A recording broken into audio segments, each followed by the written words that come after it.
प्रभु राम देव भगवान अल्लाह खुदा ईश आदि नाम एक ही शक्ति के हैं।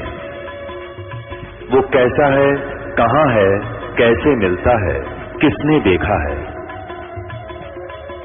ये प्रश्नवाचक चिन्ह पूर्ण रूप से हटाने के लिए अवश्य सुनिए जगत गुरु तत्वदर्शी संत रामपाल जी महाराज के अमृत वचन सर्व पवित्र धर्मों के पवित्र शास्त्रों के आधार पर।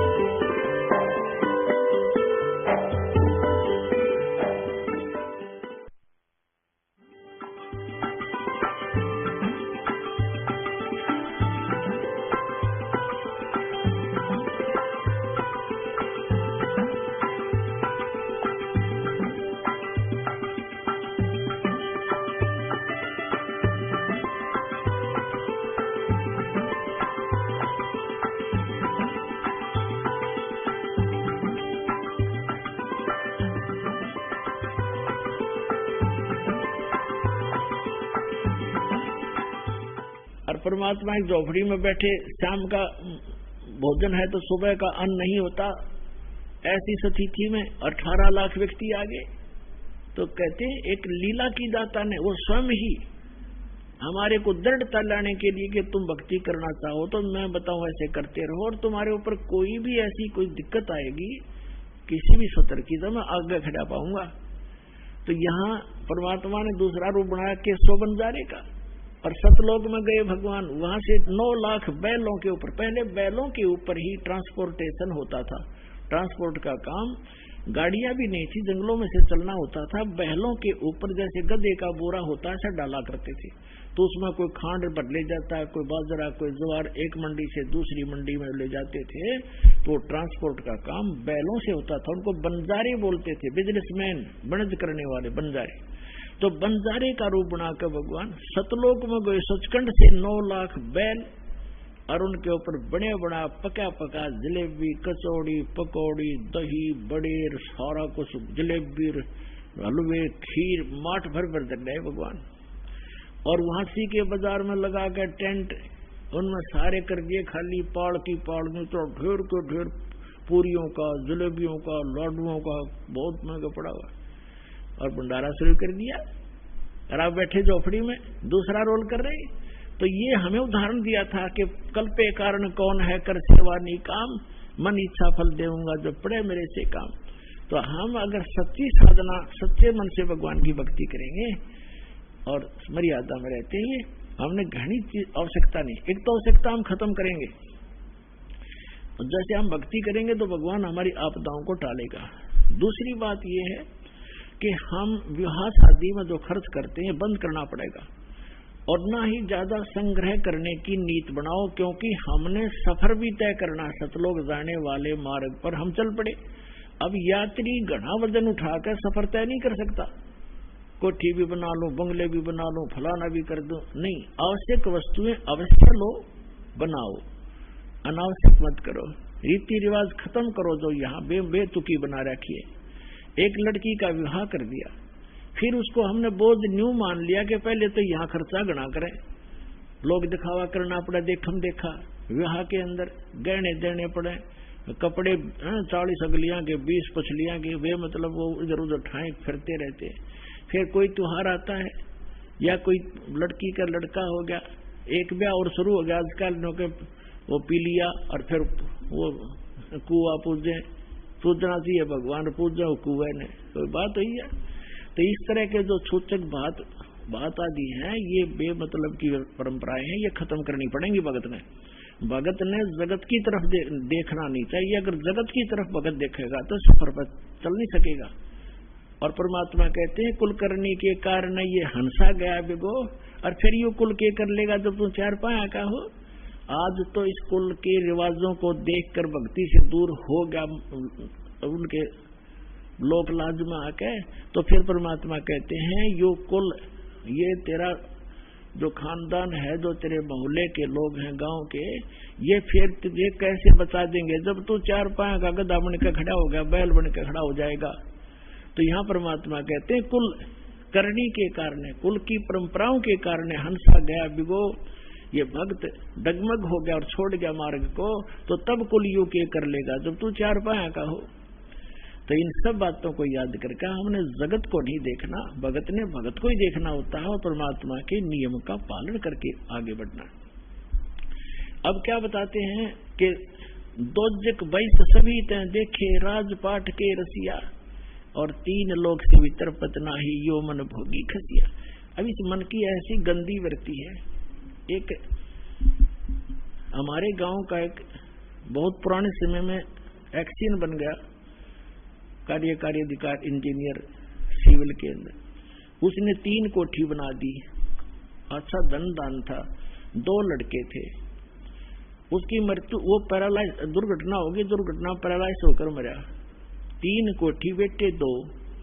अब उस एक कोठी का ऊपर उन बेटियां का झगड़ा हो गया, एक तो उनकी थी, एक पर हो गया, एक ने उसका गोली मार दी,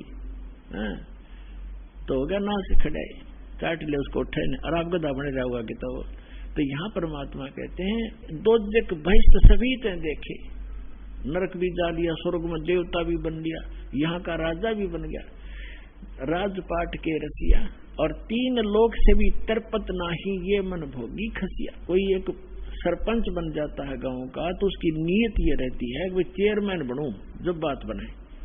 अब चेयरमैन बन जाता है तो उसकी नीयत ये है कि अगली बार में एमएलए की टिकट मिले। एमएलए बनने के बाद भी संतुष्टि नहीं होती, ये बट नेचुरल है, वो चाहे को मिनिस्टर पोस्ट मिले, मंत्री पद मिले, जब कि मैं जी आवे।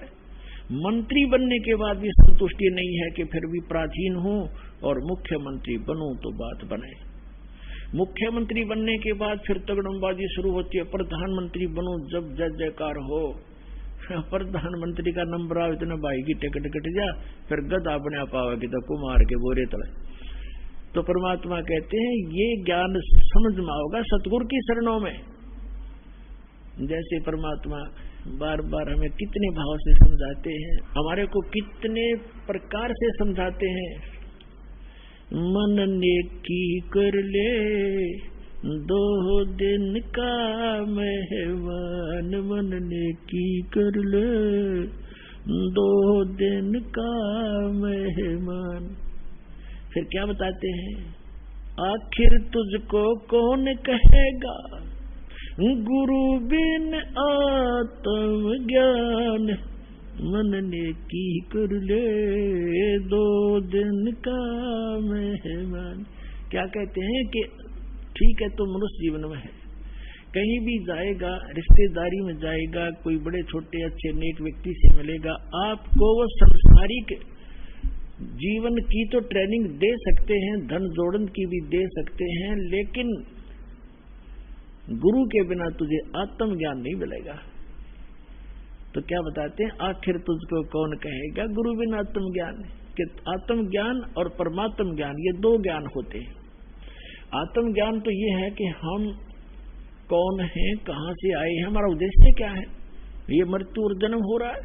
और परमात्म ज्ञान वो है जो परम पिता कौन है, जिसकी साधना से पूर्ण मोक्ष हो, वो कौन है, तो वो बताया जा रहा है। तो यहाँ क्या बताते हैं कि 3 लोक से तरपत नाही ये मन भोगी खसिया। इस मन की इतनी गंदी वृत्ति है, इसकी कोई संतुष्टि नहीं, इस ज्ञान से तो संतुष्टि होगी। कहते सतगुरु मिले तो इच्छा मेटे पद मिल पद समाना, और चल हंसा उस लोक उठाऊं जो आज अमर स्थान। अब देखो ये है सूक्ष्म वेद, और सूक्ष्म वेद की जो गूढ़ शब्द हैं वो उस वेद से भी अधिक हैं जो हम वेद माना करते 4 वेद। इसमें क्या लिखा है कि सतगुरु मिले तो इच्छा मिटे। सतगुरु मिलेंगे तो सब ऐसा ज्ञान सुनाएंगे यहाँ की सब इच्छाएं समाप्त हो जाएंगी। और पद मिल पद समाना, पद के 2 अर्थ यहाँ पर, पद मिल पद समाना। पद माने पद की भक्ति की विधि सही मिलेगी, तो उस पद मिल पदे समाना, कौन से पद को प्राप्त करेंगे? गीता अध्याय नंबर 15 के श्लोक नंबर 4 में वर्णित है कि तत्वदर्शी संत की प्राप्ति के पश्चात तत्व ज्ञान के आधार से जानकर उसके पश्चात परमेश्वर के उस परम पद की खोज करनी चाहिए, जहां जाने के बाद साधक फिर लौटकर कभी संसार में नहीं आता। अब यहाँ परमात्मा का सूक्ष्म वेद में वही बता रहे हैं, गरीबदास साहिब जी बता रहे हैं कि सतपुर मिले तो इच्छा मिटे, पद मिल पदे समाना। पद माने पद्धति, सही श्रेष्ठ भक्ति विधि मिलने से उस पद में समावांगे, वहां पहुंच जाएंगे जहां जाने के बाद साधक लौटकर फिर नहीं आते। पद मिल पदे समाना और चल हंसा उस लोक पठाऊं। हे प्यारी आत्मा, चल तुझे वहां भेज दूं जो आदि अमर अस्थाना, आदि अमर यानी जो शाश्वत स्थान है। गीता अध्याय नंबर 18 के श्लोक नंबर 62 में कहा कि अर्जुन, तू सर्वभाव से उस परमेश्वर की शरण में जा, उसकी कृपा से तू परम शांति को और सनातन परम धाम को, शाश्वत स्थान को प्राप्त होगा। तो यहाँ वही बता रहे हैं कि हम जो विधि बता रहे इससे वो मिलेगा तुम्हें। और गीता ज्ञानदाता ने तो बता दिया है कि वो तत्वदर्शी संत बताएंगे। तो वो तत्वदर्शी संत वर्तमान में ये दास भेज रखा है उस परम पिता ने आप पुण्यात्माओं के लिए, ये सत्कर मान लेना। तो क्या कहते हैं, अब क्या बताते हैं कि सतगुरु मिले तो इच्छा मिटे इस मन की। कहते हैं सुरपति दुखिया, भूपति दुखिया, रंग दुखी वप्रीति हो, कह कबीर और सब दुखिया, एक संत सुखी मन जीती। अब संत मन जीती बना रहा है दास आपको, ये इच्छाएं हटेंगी, मन की वृत्ति चेंज होगी। सतगुर मिले तो इच्छा मिटे, पद मिल पदे समाना और चल हंसा उस लोक पठाऊं जो शाश्वत स्थान, आदि अमर स्थाना, आदि यानी पहले का, सदा से ही है वो, और अमर शाश्वत स्थान है। फिर वहां क्या सुख है? चार मुक्ति जहां चंपी करती। अब जैसे यहाँ की जो मुक्तियां हैं, चार मुक्तियां हैं, ये चारों की चारों प्राप्त प्राणी भी वापस जन्म मृत्यु में रहता है, वो सदा वो सुख उनको नहीं प्राप्त रहता, और वहां जाने के बाद सदा सुख रहेगा सतलोक में जाने के बाद। चार मुक्ति जहाँ चंपी करती, माया होरी दासी और दास गरीब अब पद पर से वो मिले राम अविनाशी।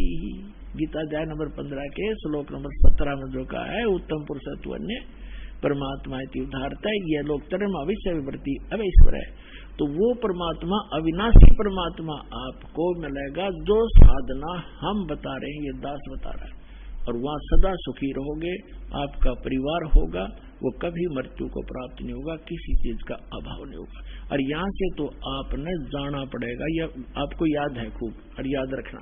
इसलिए यहाँ की इच्छाएं हटाकर अब वहाँ की आशा बनाए सतलोक जाने की, जहाँ आशा ता बासा हुई और मन कर्म वचन सुमरियो सोई। बोलो सतगुरुदेव।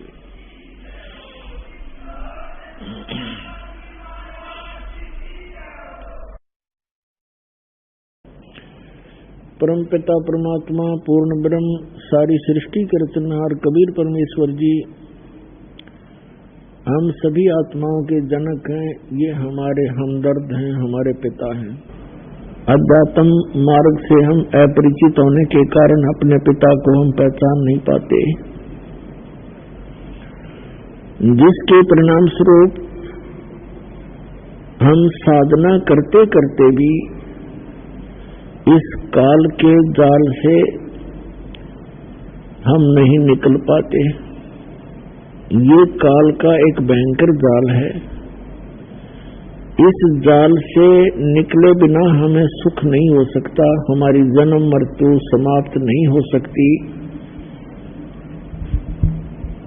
और अभी तक जो भी हमें अध्यात्म ज्ञान मिला था वो यूजलेस था, बेसलेस था, निराधार था, झूठा था। जितने भी संत ऋषि महर्षि जो सतयुग से लेकर आज तक रहे हैं, इन सभी ने परमात्मा को निराकार बताया है। और जैसे स्वर्गलोक, ब्रह्मलोक, ये स्थान भी उन्होंने बताया हमारे को, स्वर्ग लोक बताए हैं,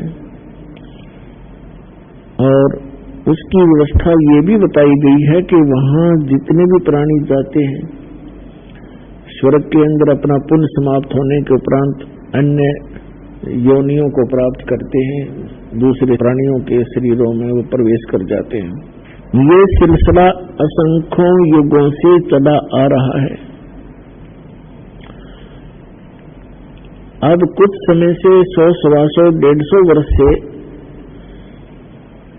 इस काल ने एक और जाल फैलाया है, जो ये सतलोक की महिमा बताने वाले कुछ पंथ पनपे हैं, जिसमें से राधा स्वामी पंथ जो आगरा से प्रारंभ हुआ है, ये सबसे पुरातन है। इस अभी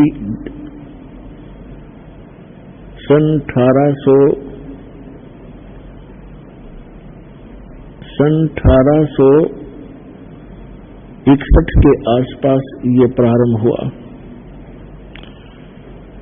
और उसी से बहुत सी ब्रांचें बन गई हैं, जैसे जय गुरुदेव पंथ मथुरा में, सच्चा सौदा सिरसा के अंदर डेरा बना हुआ है, और ब्यास के अंदर भी उसी से बहुत से पंथ निकले हैं, जैसे जनौद के अंदर भिवानी जिला में, और भी अनेकों स्थानों पर ठाकुर जी है, ये भी उसी राधा स्वामी पंथ से निकले हुए एक अलग से उन्होंने पंथ चलाया। कृपाल जी, ये सभी परमात्मा को निराकार बताते हैं, सतलोक में सतपुरुष निराकार बताते। इनका तो सिर पैर है ही नहीं ज्ञान का, ये आपको बहुत बार दिखाया दास ने। तो कहने का तात्पर्य ये है कि हम यथार्थ अध्यात्म मार्ग से अपरिचित रहे, जिस कारण से हम जन्म और मृत्यु के इस दीर्घ रोग में फंसे रहे। हम साधना भी करते रहे, दुख ज्यों के तो बने रहे। इसका कारण ये था कि हम जिन भगवानों को, जिन देवों को हम पूर्ण परमात्मा मानकर पूजा करते थे, वो पूर्ण नहीं थे। परमात्मा के गुणों में लिखा हुआ है कि परमात्मा मनुष्य के सभी दुखों का निवारण कर देते हैं, और इसी आधार से हम साधनाएं किया करते थे। इसलिए भक्ति करते थे कि आने वाले जीवन में हमारा परिवार सुखी रहे, हम भी सुखी रहे, हमारे ऊपर कोई आपदा ना आवे। इसलिए हम साधना किया करते थे, धन लाभ भी उद्देश्य रखते थे, और परमात्मा की साधना हम करते रहते थे। लेकिन वही साधना करते करते कुछ एक तो बहुत अच्छी पोस्ट प्राप्त कर जाते हैं, कुछ अच्छे धनी हो जाते हैं, कुछ एक को अच्छी संतान भी मिलती है। उन्हीं साधनाओं को करते करते अन्य का सर्वनाश भी हो जाता है। इसका कारण ये था कि जिन भगवानों को हम भगवान मानकर पूजा किया करते थे, जिन देवों को, उनसे कोई लाभ नहीं हो रहा था। वो पूर्व जन्म के संस्कार ही सबके फल रहे थे। जो पूर्व जन्म के पुण्यकर्मी प्राणी हैं, उनके प्रारब्ध में, उनकी किस्मत में जो लिखा है, उनको वो मिलना ही होता है, चाहे वो भक्ति साधना करे या ना करे। तो उनको जो उसी साधना को करते करते अच्छे धनी भी हो जाते हैं, संतान भी नेक होती है, और संसार के अंदर वो सुखी भी नजर आते हैं। उनके पूर्व जन्म के पुण्य थे, उन्हीं के आधार से उनको जो प्राप्त हुआ, वो भक्ति से उसका कोई लिंक नहीं था, क्योंकि उसी साधना को करते करते दूसरे उसी कुल के, उसी परिवार के सदस्य भी वही साधना कर रहे होते हैं, और उनको इतनी हानि हो जाती है कि सोच भी नहीं सकते, क्योंकि उनके पुण्य नहीं थे। तो यही ज्ञान देने के लिए परमात्मा स्वयं आते हैं कि तुम जिन देवों की, जिन प्रभुओं की पूजा कर रहे हो, उनसे आपको वो लाभ नहीं हो सकता जो श्रीमद् भगवद गीता अध्याय नंबर 18 के श्लोक नंबर 62 में वर्णित है। गीता अध्याय 15 के श्लोक नंबर 4 में वर्णित है। उनमें कहा है कि हे अर्जुन, तू सर्वभाव से उस परमेश्वर की शरण में जा, उसकी कृपा से ही तू परम शांति को और सनातन परम धाम को प्राप्त होगा। तो यहां परमात्मा स्वयं आकर 600 वर्ष पहले ये ज्ञान करा कर गए थे। वो कहा करते थे, परमात्मा कहा करते कबीर जी, तीन देव की जो करते भक्ति, उनकी कदे ना होए मुक्ति। गुण तीनों की भक्ति में ये भूल पड़ो संसारे, कहे कबीर निज नाम बिना कैसे उतरो पारे। तीन देव की जो करते भक्ति, उनकी कभू न हो मुक्ति। वो तीन देव कौन कौन है? श्री ब्रह्मा जी रजगुण, श्री विष्णु जी सतगुण और श्री शंकर जी तमोगुण। तो परमात्मा 600 वर्ष पहले कहा करते थे, गुण तीनों की भक्ति में ये भूल पड़ो संसारे, कहे कबीर निज नाम बिना कैसे उतरो पारे। तीन देव की जो करते भक्ति, उनकी कदे ना हो मुक्ति। पुणात्मा, आज से लगभग 600-550 वर्ष पूर्व और भरे बाजार में सत्संग के अंदर प्रवचनों में ये कहना कि तीनों देवता ब्रह्मा विष्णु महेश की जो पूजा करते हैं, उनको कोई मोक्ष प्राप्त नहीं हो सकता, उनको कोई उनकी गति नहीं हो सकती। तो पुण्यात्मा, ये बहुत ही कठिन कार्य था और परमात्मा ने ये 600 वर्ष पहले कहा, ये ज्ञान दिया, जिस कारण से परमात्मा का बहुत विरोध हुआ कबीर परमेश्वर का। उनके साथ बहुत सी बदतमीजियां की गई, उनको जान से मारने की भी चेष्टा बार बार की गई, लेकिन वो समर्थ थे। वो हमारे पिता हैं और वो हमारे लिए ही आते हैं कि कभी ना कभी तो इनका ये नशा, ये झूठे सुख का नशा जो काल ने कर दिया त्रिगुणमयी माया का, ये कभी तो उतरेगा, कभी तो मुझे पहचानेंगे। तो अपनी पहचान छोड़कर चले गए थे भगवान 600 वर्ष पहले, सन 1398 से सन 1518 तक 120 वर्ष एक जनसाधारण की भूमिका की, एक सिंपल जुलाहा बनकर, धानक बनकर रहे भगवान। और उसी बनारस की कुटिया से असंख्य ब्रह्मांडों का संचालन भी कर रहे थे, प्रत्येक प्राणी की वो सुरक्षा व्यवस्था भी कर रहे थे। अपने आत्मा परमात्मा ने 600 वर्ष पहले कहा था कि तीन देव की जो करते भक्ति, उनकी कबू न हो मुक्ति। तुम कौन राम का जपते जापम, तात कटे न तीनू तापम।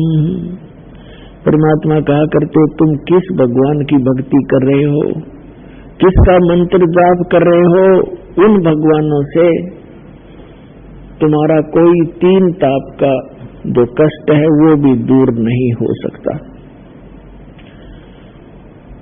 आज आपको प्रमाणित करते हैं कि हमारे सदग्रंथ भी यही प्रमाण करते रहे। श्रीमद् भगवद गीता अध्याय नंबर 7 के श्लोक नंबर 12 से लेकर 15 में ये स्पष्ट किया है कि तीन देव, श्री ब्रह्मा जी रजगुण, श्री विष्णु जी सतगुण और श्री शिव जी तमगुण की जो साधना भक्ति करते हैं उनको कोई लाभ नहीं होता। इसके विपरीत श्रीमद् भगवद गीता में कहा कि इन तीनों गुणों पर आधारित, तीनों गुणों रजगुण ब्रह्मा सतगुण विष्णु तमगुण शिव जी की साधना से मिलने वाले लाभ पर अक्षणिक लाभ है, इसके ऊपर जिनकी बुद्धि सेट हो गई है और किसी की बात सुनने को तैयार नहीं है, उनको कहा है राक्षस स्वभाव को धारण किए हुए मनुष्यों में नीच और दूषित कर्म करने वाले मूर्ख। गीता ज्ञानदाता कहता मेरी भक्ति भी नहीं करते। अपने आत्मा अध्यात्म मार्ग से हम दूर घने हो गए और अज्ञान हमने ज्यादा ग्रहण कर रखा है। इसलिए प्रथम बार ये वचन कोई सुनता है तो उसको बहुत ज्यादा दुख होता है, मचल जाती है आत्मा, क्योंकि हम श्री विष्णु श्री शंकर जी इनके रंग में बहुत ज्यादा रंगे हुए हैं। और जब सच्चाई सुनते हैं एक बार कड़वी अवश्य लगती है, लेकिन कुछ दिनों के बाद वो मीठी हो जाती है, क्योंकि उस अज्ञान से हमारी आत्मा में निर्मलता समाप्त हुई और जब सच्चाई प्रारंभ होती है तो आत्मा एकदम उसके विपरीत सोचती है, सटराई करती है। लेकिन सच्चाई के अंदर इतना दम होता है वो अपना स्थान बनाकर ही रहती है। जब दास ने ये सत्संग शुरू किए, इतना विरोध हुआ, एक बार तो ऐसा लगा कि परमात्मा आपका ज्ञान आपके बच्चों तक कैसे पहुंच पाएगा। कदम कदम पर विरोध हो रहा है। किसी भी वर्ग में देखिएगा सभी ये कहने लगे कि रामपाल तो निंदा करता है, लेकिन इस दास को पता था कि निंदा नहीं, एक परोपकार कर रहा हूं। जैसे सदग्रंथों को आपके रूबरू कर रहा हूं और जिन भी ऋषि महर्षि आचार्यों शंकराचार्यों या किसी संत मंडलेश्वर ने जो भी ज्ञान उन्हीं सदग्रंथों को आधार मानकर बताया है, उसके अनुभव को और वेदों और गीता और पुराणों से तुलना कर देता हूं। मेरा सिर्फ इतना सा काम है कि हमारे सदग्रंथ सत्य है, इसके विरुद्ध जो जिसका ज्ञान है वो असत्य है, शास्त्र विधि त्याग कर्मण माना आचरण है, वो यूजलेस है, व्यर्थ। इसको एक आलोचना न समझे, इसको एक परोपकार समझें। जैसे ये कई शरारती व्यक्ति, कुछ असामाजिक तत्व नकली नोट छाप देते हैं 500 और 1000 रुपए के। जब सरकार को पता चलता है तो वो क्या करते हैं, ओरिजिनल और डुप्लीकेट दोनों साथ साथ दिखाते हैं समाचार पत्रों में, मीडिया और इलेक्ट्रॉनिक मीडिया टीवी चैनलों पर, और वो बताते हैं कि देखो ओरिजिनल में ये वस्तु है और डुप्लीकेट ये ऐसा है, इसमें ये नहीं है, ये त्रुटि है। तो कोई ये कहे कि सरकार आलोचना कर रही है दूसरों के नोटों को, तो जची नहीं बात। ठीक इसी प्रकार वो सरकार एक बहुत बड़ी परोपकार कर रही है, नहीं तो लाखों लोग लूट जाते। तो यही उद्देश्य दास का है कि आपके ओरिजिनल और डुप्लीकेट ज्ञान को दोनों को रूबरू कर रहा हूं,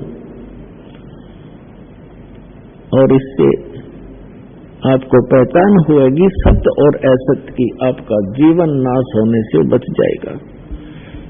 तो इसका परिणाम अब अच्छा निकल रहा है।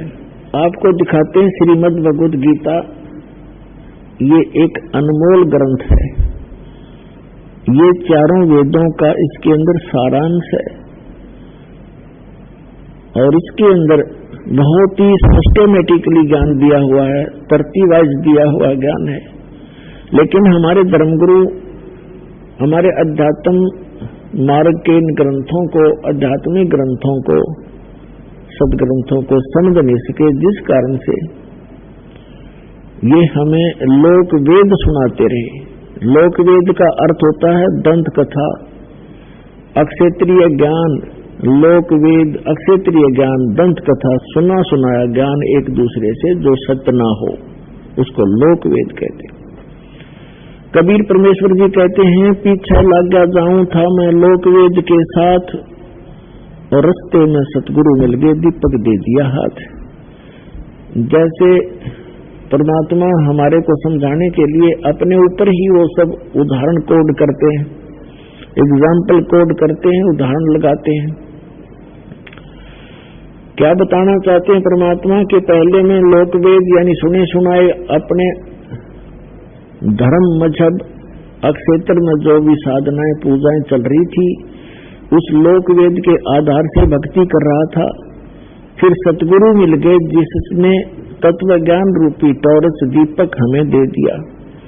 अब उस तत्व ज्ञान रूपी टॉर्च यानी दीपक की रोशनी में अब हम भटक नहीं सकते, हम सीधे रास्ते चलेंगे जो मालिक ने बताया है। तो जैसे ये दास पहले श्री कृष्ण, श्री विष्णु, श्री रामचंद्र जी और शंकर भगवान का पुजारी था, हनुमान जी का पुजारी था, यानी सभी साधली पूजा हम करते ही थे। सभी हिंदू जो भी देव किसी ने बता दिया इससे बहुत लाभ होता है, उसी की उपासना प्रारंभ कर दिया करते थे। तो ये था लोकवेद। और फिर परम संत स्वामी आदरणीय स्वामी रामानंद जी मिले, रामदेवानंद जी मिले मुझदास को। उन्होंने जो रास्ता दिखाया, तत्व ज्ञान रूपी टॉर्च दे दी, तो उस टॉर्च की रोशनी में दास फिर उस लोक वेद को त्याग कर और यथार्थ मार्ग ग्रहण कर लिया। आज प्रसंग जो चला है कि जो साधनाएं हम किया करते थे और उन्हीं साधनाओं को हमारे दूसरे कुल के लोग भी करते थे, उनसे अच्छा हमारी व्यवस्था रही। जैसे ये दास श्री राम, श्री कृष्ण और विष्णु जी अर्थात और भी अन्य साथ साथ जितने भी देवता, शंकर भगवान, हनुमान जी, गणेश जी, सबकी पूजाएं करता था। और घर में जो भी सुख होता था, जैसे बच्चे पहले पढ़ते हैं तो सफलता मिलना भी हम भगवान को क्रेडिट दिया करते थे। फिर संतान हुई, लड़के लड़की हुई, तो भी हम भगवान को इस क्रेडिट देते थे कि जो साधना हम कर रहे हैं, हम सोच रहे थे इन्हीं से हमें सब कुछ प्राप्त हो रहा है। फिर सर्विस लगी तो भी यही सोचा कि हनुमान जी ने दया कर दी, भगवान विष्णु ने दया कर दी, बाबा श्याम जी जो हमारा घरेलू देवता था कभी उसको याद करते थे, उन्होंने कृपा बख्श दी। और कभी विष्णु जी को, कभी शंकर जी को, इन सभी को क्रेडिट दिया करते थे कि इन्होंने बड़ी रजा बख्श दी। अब पता चला कि वो जो कुछ भी हमें मिल रहा था वो हमारे प्रारब्ध में लिखा हुआ था। पूर्व जन्म के संस्कार ही प्रफुल्लित हो रहे थे। उन्हीं पूजाओं को करते हुए हमारे दूसरे परिवार के व्यक्तियों को वो लाभ नहीं हुआ, बहुत सी हानियां भी हुई। तो अब पता चला कि जो साधना हम कर रहे थे जिन देवताओं की, वो हमें ना हानि कर सकते हैं ना कोई लाभ पहुंचा सकते, वो केवल हमें वर्क डन ही दे सकते हैं। जैसा कर्म करेंगे वैसा ही देंगे। पूर्व जन्म का किया हुआ जो संचित कर्म होते हैं उनमें से एवरेज में निकाले जाते हैं पुण्य और पाप, उससे एक जीवन बना दिया जाता है जिसको प्रारब्ध कहते हैं, किस्मत कहते हैं। तो जब तक हम पूर्ण परमात्मा की साधना, सत्य साधना नहीं करते, तब तक हम केवल अपना प्रारब्ध ही भोग रहे होते हैं, अपनी किस्मत से ही प्राप्त कर रहे होते हैं। और जब हम परमात्मा, पूर्ण परमात्मा की शरण में आते हैं, पूर्ण संत मिल जाते हैं, सत्य साधना मिल जाती है, तो फिर हम उससे हटकर लाभ लेते हैं। जैसे पहले वाली साधना इन अन्य भगवानों की पूजाओं से, जैसे ब्रह्मा विष्णु महेश जी और ब्रह्म तथा परब्रह्म सरपुरुष जिसे कहा है अक्षर पुरुष, इनकी भक्ति करने वालों को केवल किया हुआ कर्म ही मिलेगा। उनके प्रारब्ध में यदि दुख है तो वो दुख होगा ही होगा। किसी का पुत्र मरना है तो मरेगा ही मरेगा, किसी की टांग कटनी है तो कटेगा ही कटेगी। उसे आपके प्रारब्ध में परिवर्तन नहीं हो सकता। हाँ, अशुभ और अशुभ दोनों डिपॉजिट होते चले जाएंगे, वो आपके संचित कर्मों में जुड़ जाएंगे। और जब हम पूर्ण परमात्मा सत्य पुरुष कबीर भगवान की भक्ति करेंगे, पूर्ण संत से लेकर, इन नकलियों से नहीं, उससे कोई लाभ नहीं होना। सत साधना, सत मंत्र और पूर्ण सतगुरु और सच्ची लगन से मर्यादा में रहते हुए जो भक्ति करेंगे, फिर उनकी प्रारब्ध में यदि कोई हानि होनी है वो नहीं होगी। वो परमात्मा का विधान है, वो समर्थ परमात्मा है, वो हानि को टाल देता है, पुण्य आपके प्रफुल्लित होंगे। उदाहरण के लिए जैसे किसान खेती बीजता है, गेहूं बोता है, उसके अंदर खरपतवार भी साथ उग जाता है और गेहूं से भी अधिक उग जाता है। तो पहले इसका कोई समाधान नहीं था, पहले ऐसी कोई मेडिसिन डिस्कवरी नहीं हुई थी, अनुसंधान नहीं हो पाया था। और अब एक ऐसी मेडिसिन बना दी है वैज्ञानिकों ने कि उस मेडिसिन को, उस दवाई को पानी में डाल दिया जाता है, खेती के अंदर पानी में डालकर छिड़क दिया जाता है, तो वो घास को, खरपतवार को नष्ट कर देती है, फसल जो की तो खड़ी रहती है, उसको हानि नहीं करती, तो वो फसल दुगनी होती है। इसी प्रकार अब परमात्मा ने या दया बख्शी है अपने, वो जैसा नियम है उसका, वो रहस्य गुड मंत्र, वो गुप्त मंत्र परमात्मा यहाँ सार्वजनिक करता है, जिसके जाप करने से हमारा वो खरपतवार रूपी पाप नष्ट हो जाते हैं, हमारे पुण्य शेष रह जाते हैं। तो वो मेडिसिन इस दास के पास है, इस विश्व में किसी के पास नहीं है। तो अब आपको दिखाते हैं कि श्री ब्रह्मा, श्री विष्णु, श्री शिव जी के विषय में हमारी गीता जी क्या बताती है, इनकी साधना करने वालों को क्या संज्ञा दी है। अब आपको दिखाते हैं श्रीमद् भगवद गीता अध्याय नंबर 7 का अंश दिखाते हैं। देखिएगा श्रीमद् भगवद गीता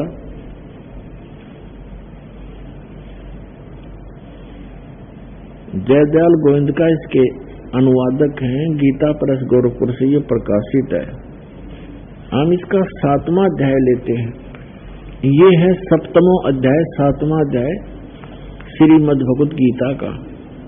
इसके प्रथम मंत्र में क्या कहा है कि हे पार्थ, अनन्य प्रेम से मुझ में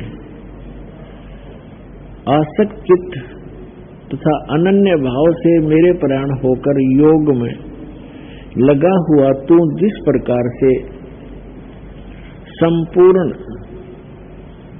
विभूति, बल, ऐश्वर्य आदि गुणों से युक्त सबके आत्म रूप, ये वैसे समग्र है, समग्र माने सारे, सब प्रकार से मुझको संशय रहित जानेगा, उसको सुन। अब क्या बताया है, दूसरे मंत्र में कहा है 7वें अध्याय के,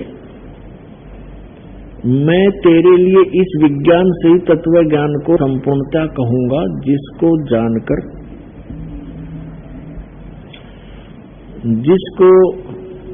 जानकर संसार में फिर कुछ भी जानने योग्य शेष नहीं रह जाता।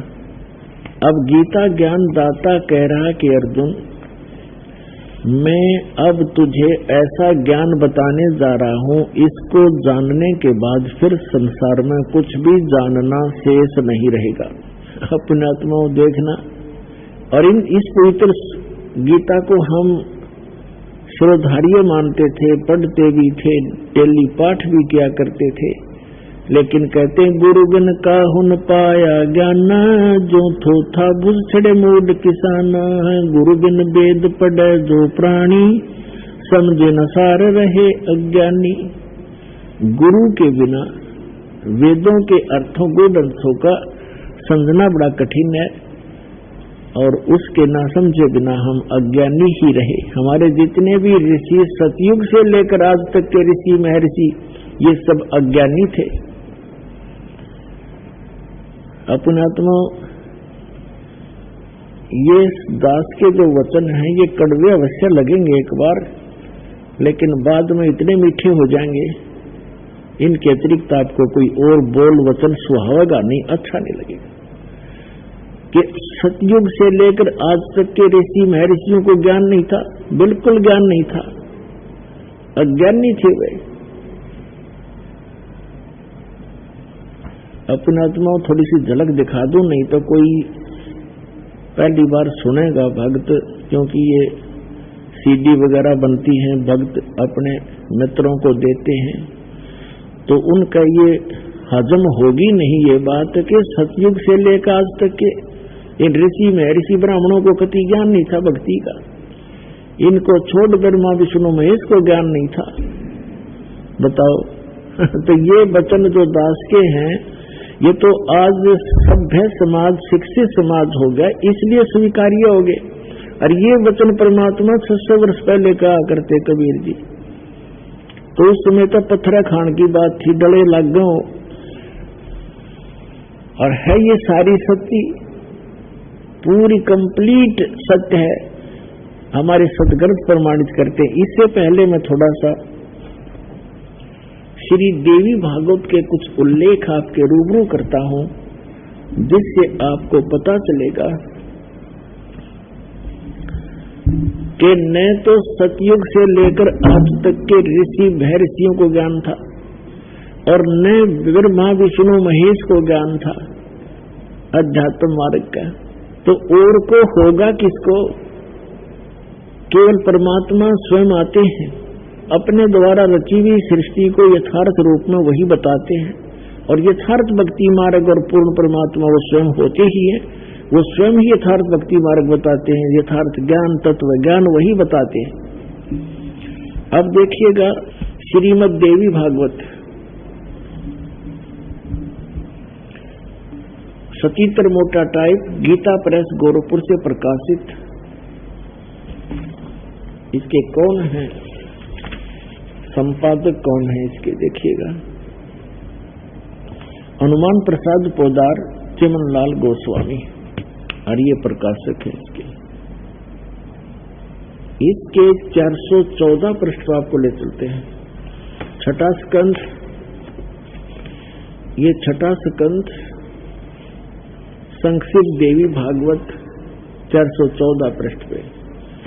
जन्मे जय ने पूछा महाभाग किस युग में कैसा धर्म का स्वरूप है, इस संपूर्ण विषय को विशेष रूप से बताने की कृपा कीजिए। व्यास जी बोले, व्यास जी बता रहे हैं जन्मे जय को, राजन यह निश्चय है कि सतयुग में ब्राह्मण वेद के पूर्ण विद्वान थे, उनके द्वारा निरंतर भगवती जगदम्बा की आराधना यानी पूजा होती थी। भगवती का दर्शन करने के लिए उनका मन सदा ललायित रहता था। प्रत्येक गांव में शक्ति मंदिर का उद्घाटन हो, दुर्गा का मंदिर बने, इस विषय की उनके मन में बड़ी उत्सुकता थी। और यहाँ और देख लें साथ में थोड़ी सी इनकी झलक। धर्म की यही स्थिति त्रेता में रही, परंतु कुछ ह्रास हो गया था। सतयुग की जो स्थिति थी वह द्वापर में विशेष रूप से कम हो गई। राजन, उन प्राचीन युगों में जो राक्षस समझे जाते थे वे कली माने कलयुग में ब्राह्मण माने जाते। दास नहीं कह रहा, ये अपना इतिहास कह रहा है, क्योंकि अब के ब्राह्मण प्राय पाखंड करने में तत्पर रहते हैं, दूसरों को ठगना, झूठ बोलना और वैदिक धर्म कर्म से अलग रहना, ये कलयुगी ब्राह्मणों का स्वाभाविक गुण बन गया है। अपने आत्मा कलयुग के जो ब्राह्मण जिनको हम आचार्य और शंकराचार्य, ये सारे ब्राह्मण हैं, हमारे धर्मगुरु जो अभी तक थे। तो इनके विषय में क्या कहा है कि जो सतयुग त्रेता द्वापर में जो राक्षस हुआ करते, इसे स्वभाव के तो हमारे ब्राह्मण हो गए, तो अन्य जनता का क्या हाल होगा?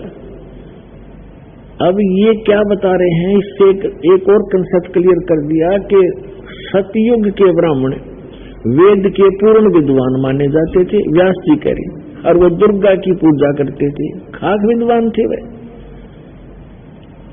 अब थोड़ी सी झलक साथ और लेते हैं श्री विष्णु जी की, फिर आगे निर्णय करेंगे। इसी देवी भागवत के 28 पृष्ठ पे ये देखिएगा, 28-29 पे श्री विष्णु और श्री ब्रह्मा, श्री नारद और व्यास जी के ज्ञान की झलक आपको दिखाते हैं। ये 28 पृष्ठ है, ये प्रथम स्कंद, पहला स्कंद है, और ये संक्षिप्त देवी भागवत 28 पे वही पढ़ रहे हम। नारद और व्यास जी की गोष्ठी हो रही है। नारद जी से प्रश्न पूछा है व्यास जी ने, और नारद जी बता रहे हैं। नारद जी ने कहा, महाभाग व्यास जी, तुम इस विषय में जो पूछ रहे हो, ठीक यही प्रश्न मेरे पिताजी ने भगवान श्री हरि से किया था। देवा अधिदेव भगवान जगत के स्वामी हैं, लक्ष्मी जी उनकी सेवा में उपस्थित रहती हैं, यानी विष्णु जी के विषय में बता रहे हैं। दिव्य कौष्टमणि उनकी शोभा बढ़ाती है, वे शंख चक्र गदा लिए रहते हैं, पीतांबर धारण करते हैं, 4 भुजाएं, वक्ष स्थल पर श्री वत्स का चिन्ह चमकता रहता है, वे चराचर जगत के आश्रय दाता हैं, जगत गुरु एवं देवताओं के भी देवता हैं। ऐसे जगत प्रभु भगवान श्री हरि महान तप कर रहे थे, उनकी समाधि लगी थी। यह देखकर मेरे पिता ब्रह्मा जी को बड़ा आश्चर्य हुआ, अतः उन्होंने उनसे जानने की इच्छा प्रकट की। ब्रह्मा जी ने पूछा, प्रभु आप देवताओं के अध्यक्ष, जगत के स्वामी और भूत भविष्य एवं वर्तमान सभी जीवों के एकमात्र शासक हैं। ब्रह्मा जी विष्णु जी को यहाँ सबसे बड़ा भगवान बताने की चेष्टा कर रहा है। भगवान, फिर आप क्यों तपस्या कर रहे हैं और आप किस देवता की आराधना में ध्यान मगन है? मुझे असीम आश्चर्य तो यह हो रहा है कि आप देवेश्वर एवं सारे संसार के शासक होते हुए समाधि लगाए बैठे हैं। ब्रह्मा जी के विनीत वचन सुनकर भगवान श्री हरि यानी विष्णु जी उनसे कहने लगे, ब्रह्मन सावधान होकर सुनो, मैं अपने मन का विचार व्यक्त करता हूँ। देवता दानव मानो सब यही जानते हैं कि तुम सृष्टि करते हो, मैं पालन करता हूँ, शंकर संहार किया करते हैं, किंतु फिर भी वेद के पारगामी पुरुष अपनी युक्ति से ये सिद्ध करते हैं कि रचने, पालने और संहार करने की यह योग्यता जो हमें मिली है, इसकी अधिष्ठात्री शक्ति देवी है। वे कहते हैं कि संसार की सृष्टि करने के लिए तुम में राजसी शक्ति का संचार हुआ है, यानी ब्रह्मा जी रजगुण है, ये सिद्ध होता जा रहा है, और मुझे सात्विक शक्ति मिली है, यानी विष्णु जी सतोगुण है, और रुद्र में तामसी शक्ति का विर्भाव हुआ है, और शंकर जी तमोगुण है। इस शक्ति के अभाव में तुम इस संसार की सृष्टि नहीं कर सकते, मैं पालन करने में सफल नहीं हो सकता, और रुद्र से संहार कार्य भी संभव नहीं। ब्रह्मा जी हम सभी उसी शक्ति के सहारे अपने कार्य में सदा सफल होते आए। सुवर्त प्रत्यक्ष और परोक्ष दोनों उदाहरण में तुम्हारे सामने रखता हूँ, सुनो।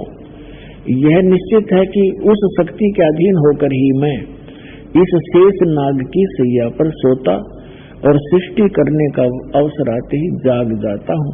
मैं सदा तप करने में लगा रहता हूँ, उस शक्ति के शासन से कभी मुक्त नहीं रह सकता। कभी अवसर मिला तो लक्ष्मी के साथ सुख पूर्वक समय बिताने का सौभाग्य प्राप्त होता है। मैं कभी तो दानों के साथ, राक्षसों के साथ युद्ध करता हूँ, और अखिल जगत को भय पहुंचाने वाले दैत्यों के विकराल शरीरों को शांत करना मेरा परम कर्तव्य हो जाता है। और फिर क्या बताते हैं भगवान विष्णु जी बता रहे हैं, मुझे सब प्रकार से शक्ति यानी दुर्गा के अधीन होकर रहना पड़ता है।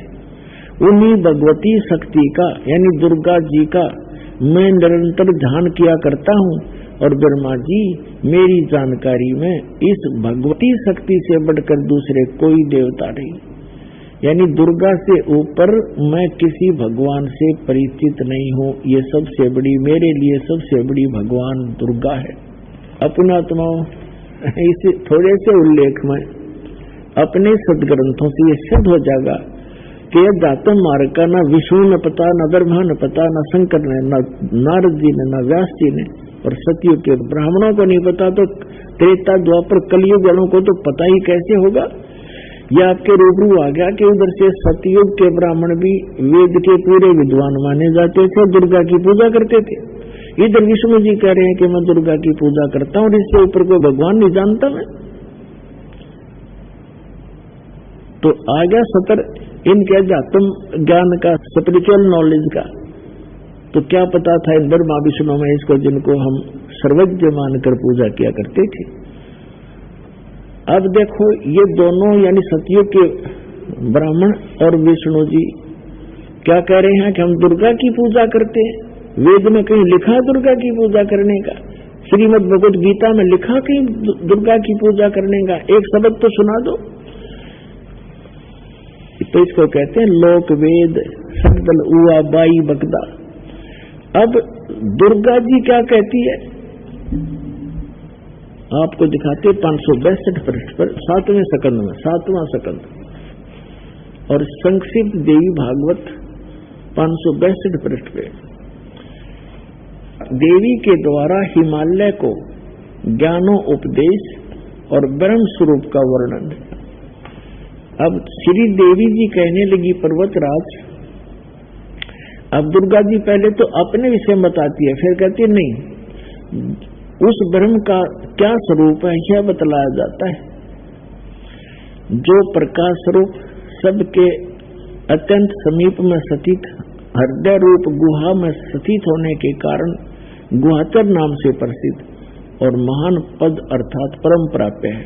यहाँ फिर आगे वह है समस्त प्रजा के ज्ञान से परे है, अर्थात किसी की बुद्धि में आने वाला नहीं है, ऐसा तुम जानो। जो परम प्रकाश रूप है, जो सूक्ष्म से भी अत्यंत सूक्ष्म है, जिसमें संपूर्ण लोक और उन लोकों में निवास करने वाले प्राणी स्थित हैं, वही यह अक्षर ब्रह्म है। वही सबके प्राण है, वही सबकी वाणी है और वही सबके मन है। वह यह परम सत्य अमृत अविनाशी तत्व है। सौम्य उस वेदने योग्य लक्ष्य का तुम वेदन करो, मन लगाकर उसमें तन में हो जाओ। सौम्य उपनिषद में कथित महान अस्त्र रूप धनुष लेकर उस पर उपासना द्वारा तीक्ष्ण किया हुआ बाण संधान करो और फिर भावानुगत चित्त के द्वारा उस बाण को खींचकर उस अक्षर रूप ब्रह्म को लक्ष्य बनाकर वेदन करो। प्रणव माने ओम, धनुष है, जीवात्मा बाण है और ब्रह्म को उसका लक्ष्य कहा जाता है। अब यहाँ देखिए, उस एकमात्र परमात्मा को ही जाने, दूसरी सब बातों को छोड़ दो। अब दुर्गा क्या कह रही है कि केवल एक ब्रह्म की पूजा करो, मेरी पूजा भी छोड़ दो। क्या कह रही है दुर्गा जी कि उस केवल एक ब्रह्म की पूजा करो, उसका ओम नाम है और उसको ब्रह्म की साधना जीवात्मा करे।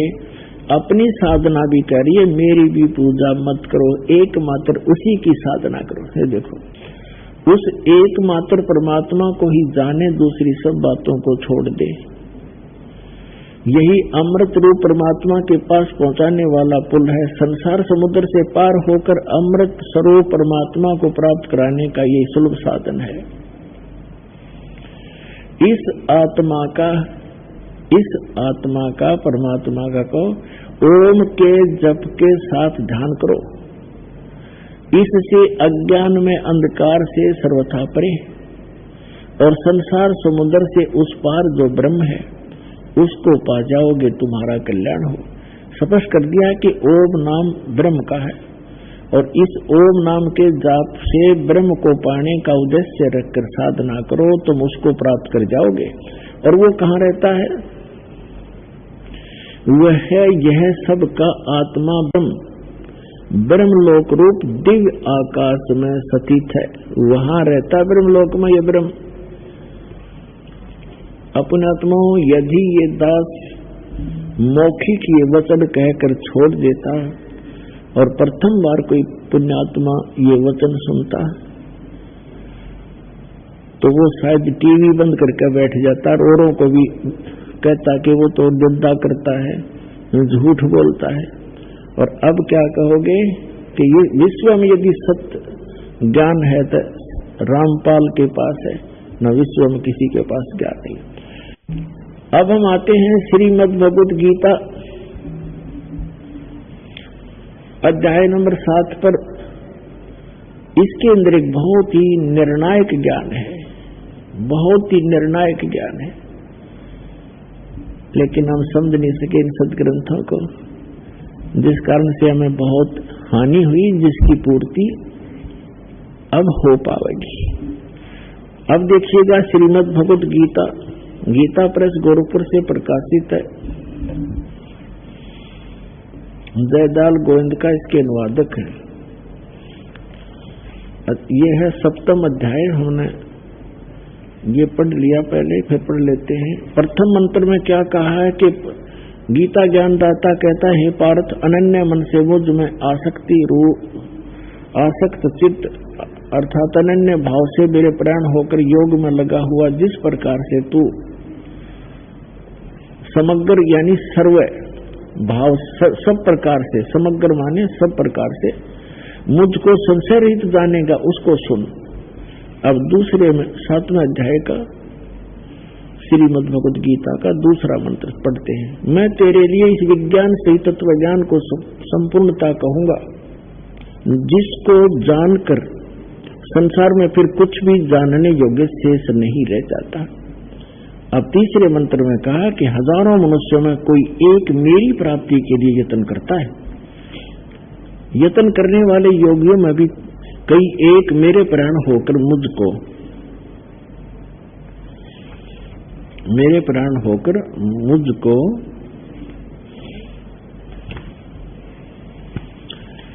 तत्व से अर्थात यथार्थ रूप से जानता है।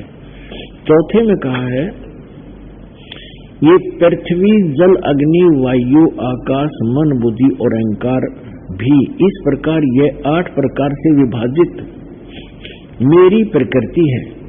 ये 8 प्रकार के भेद वाली तो अपरा मेरी जड़ प्रकृति है, और हे माँ भाव, इससे दूसरी को जिससे यह संपूर्ण जगत धारण किया जाता है, मेरी जीव रूपा परा अर्थात चेतन प्रकृति जान। अपने आत्मा यहाँ ये सिद्ध हो गया कि 2 प्रकृति बताई जा रही है। एक तो ये बताया है कि पृथ्वी जल वायु आकाश मन बुद्धि और अहंकार, ये 8 का योग से ये बनती है जड़ प्रकृति, और दूसरी यह चेतन प्रकृति दुर्गा है।